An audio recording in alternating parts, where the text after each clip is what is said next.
রাজবাড়ী সদর উপজেলার আলীপুর ইউনিয়নের ১ নম্বর কলোনিতে আদালতের নিষেধাজ্ঞা উপেক্ষা করে গাছ কাটার অভিযোগ উঠেছে।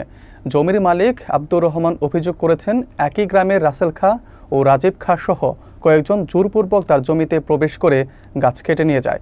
এ ঘটনায় রাজবাড়ী সদর থানায় লিখিত অভিযোগ দায়ের করা হয়েছে। বিস্তারিত দেখুন বাবলু শেখের প্রতিবেদনে। রাজবাড়ী সদর উপজেলার আলীপুর ইউনিয়নের ১ নম্বর কলোনির আব্দুর রহমানের মালিকানাধীন জমিতে দীর্ঘদিন ধরে একটি দেওয়ানি মামলা চলমান। মামলার প্রেক্ষিতে বিজ্ঞ আদালত নোটিশের মাধ্যমে উক্ত জমিতে শান্তিশৃঙ্খলা বজায় রাখা ও কোনো ধরনের কার্যক্রম না করার নির্দেশ প্রদান করে। তবে ভুক্তভোগীর অভিযোগ, আদালতের এই নিষেধাজ্ঞা অমান্য করে একই গ্রামে রাজীব খাঁ ও রাসেল খাঁ দেশীয় অস্ত্রের মুখে ভয় দেখিয়ে তার জমিতে প্রবেশ করেন। অভিযোগে বলা হয়েছে, তারা সহায়তাকারী কয়েকজনকে নিয়ে জমির একটি ঘর ভেঙে ফেলে এবং মেহগনি ও অন্যান্য মূল্যবান গাছ কেটে নিয়ে যায়। ঘটনার সময় আব্দুর রহমান প্রাণনাশের হুমকিও পান বলে দাবি করেন।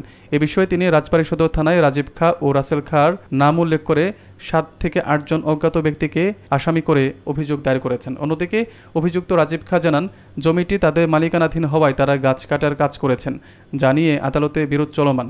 স্থানীয়রা বিষয়টি নিয়ে উদ্বেগ প্রকাশ করেছেন এবং প্রশাসনের দ্রুত হস্তক্ষেপের দাবি জানিয়েছেন। গাছগাছালি সমস্ত ওরা কাটতেছে, থানায় করা হয়েছে, সেটা তারা মানতেছে না, সে তারা জুলুম করি সেই কাটতেছে। আমরা বাধা দিছি, বাধা তারা মানে নাই। তিরানের সম্পত্তি খাজনা দিয়ে আছে, আমাদের এসে আছে, অ্যালটমেন্ট আছে, সব কিছুই আছে।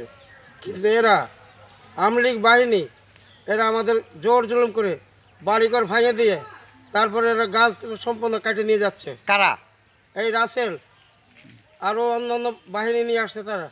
আদালত দীর্ঘ রায় দিছে উভয় পক্ষে। আমি সেখানে ইউনিয়ন পরিষদ ও সবাইকে জানাই, আমি জায়গাটা মেপে আমার জায়গার বসে গাছ কাটতেছি, আইন প্রশাসন না করছে সেটা আমি বন্ধ করে দিচ্ছি।